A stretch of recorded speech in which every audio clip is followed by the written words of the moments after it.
বালিচাপৰিবাসী ৰাইজক মোৰ সেৱাৰ শ্ৰদ্ধা জ্ঞাপন কৰিছোঁ আৰু যিটো ভাৰ কৰিলোঁ সমিতিৰ সহযোগত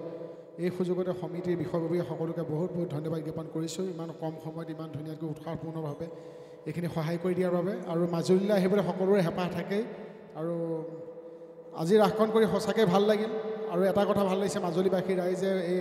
আধ্যাত্মিকতাৰ যি উৎসৱ ৰাস মহোৎসৱ আমাৰ প্ৰাণৰ শিল্পী জুবিন দাৰ নামত উৎসৰ্গা কৰি যি ৰাস মহোৎসৱ কৰিছে তাৰ বাবে বহুত বহুত ধন্যবাদ এই সুযোগতে পবিত্ৰ মঞ্চৰ পৰা আমাৰ প্ৰাণৰ শিল্পী মোৰ মৰমৰ জুবিন দা আমাৰ জুবিন দালৈ শ্ৰদ্ধাঞ্জলি জ্ঞাপন কৰিছোঁ আৰু আপোনালোকক বহুত বহুত ধন্যবাদ জ্ঞাপন কৰিছোঁ আৰু মোৰ লগত অংশগ্ৰহণ কৰা মোৰ লগত যি সহশিল্পী আছিল সকলোকে মই ধন্যবাদ জ্ঞাপন কৰিছোঁ ইমান কম সময়ত মোক ইমান ধুনীয়াকৈ আগুৱাই নিয়াত সহায় কৰি দিলে তেখেতসকলে আৰু সকলোকে সেৱা জনাইছোঁ আৰু এই পবিত্ৰ মঞ্চৰ পৰা বিদায় মাগিছোঁ হ'লেও সকলোৱে গম পায় যে মোহন আহিছে মোহনৰ ডাইলগ এটাতো ক'ব লাগিব হয় নহয় দিন বেঙেনা দিছোঁ যেন আচ্ছা আগখন যদি ভাল পাইছেনে নাপাইছে ভাল পাইছে সকলোৰ কাৰণে হেণ্ডছ আপ আৰু কি ক'ম জুবিন দা আমাৰ মাজত নাই যদি জুবিন দা আমাৰ মাজত আছে জুবিন দাই ন্যায় পাবই হয়নে জুবিন দা আমাৰ হওক জয় জুবিন দা সকলোৱে বাৰু জুবিন দাৰ কাৰণে জুবিন দাৰ সেই প্ৰাৰ্থনা বাকী মায়াবিনী ৰাতিৰ বুকুত দেখা পালোঁ তোমাৰ ছবি ধৰা দিলা গোপনে আহি হিয়াৰ গুণত তুমি যে মোৰ শুকান মনত নিয়ৰৰে চেঁচাটো পান নামি অহা ৰ'দৰে নৈ মোৰ দেহত প্ৰতি পুৱাই ধুমুহাৰ সতে মোৰ বহু যুগৰে নাচোন এন্ধাৰো খচা মোৰ বহু দিনৰে আপোন নিজান গান মোৰ শেষ হ'ব ভাবোঁ তোমাৰ বুকু ধন্যবাদ সকলোকে এই পবিত্ৰ মঞ্চৰ পৰা জয় জুবিন দা জয় ইয়াতে মই দেখিছোঁ বয়োজ্যেষ্ঠ সকলো আছে আৰু ইয়াৰ মোৰ বন্ধু বয়সৰ বহুত মানুহ ইয়াত বহি আছে অজানিতে যদি আপোনালোকৰ শ্ৰীচৰণত কিবা ভুল ভ্ৰান্তি কৰিছোঁ ৰাসৰ চৰিত্ৰটি উপস্থাপন কৰি যদি অজানিতে কিবা ভুল ভ্ৰান্তি কৰিছোঁ সকলোৱে মোক ক্ষমা কৰিব উঠি অহা ল'ৰা আপোনালোকৰ উৎসাহৰ মাজেদি আচলতে বেহৰবাৰী পোষ্ট আপোনালোকৰ মৰম চেনেহৰ মাজেদি কে মোহন আমি বেহৰবাৰী পোষ্ট আৰু ভালটো হ'লে উৎসাহ দিব বেয়াটো হ'লে সদায় আঙুলিয়াই দিব আৰু সদায় নিজৰ সন্তান হিচাপে নিজৰ দাদা ভাইটি হিচাপে মৰম কৰি যাব এই ভাগেহে কৈ মঞ্চৰ পৰা বিদায় মাগিছোঁ জয় জুবিন দা কৃপাৰ সাগৰ দৈৱকী নন্দন পুৰিও মনৰ কাম ভকতৰ সদায়নো গুচুক মুখেতো আগুণ নাম ৰাম মুখেতো আগুণ নাম কৃষ্ণ ধন্যবাদ আৰু সকলোৰে কাৰণে শেষত হেণ্ডছ আপ দিন মস্তি লাগিছে ধন্যবাদ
Kubo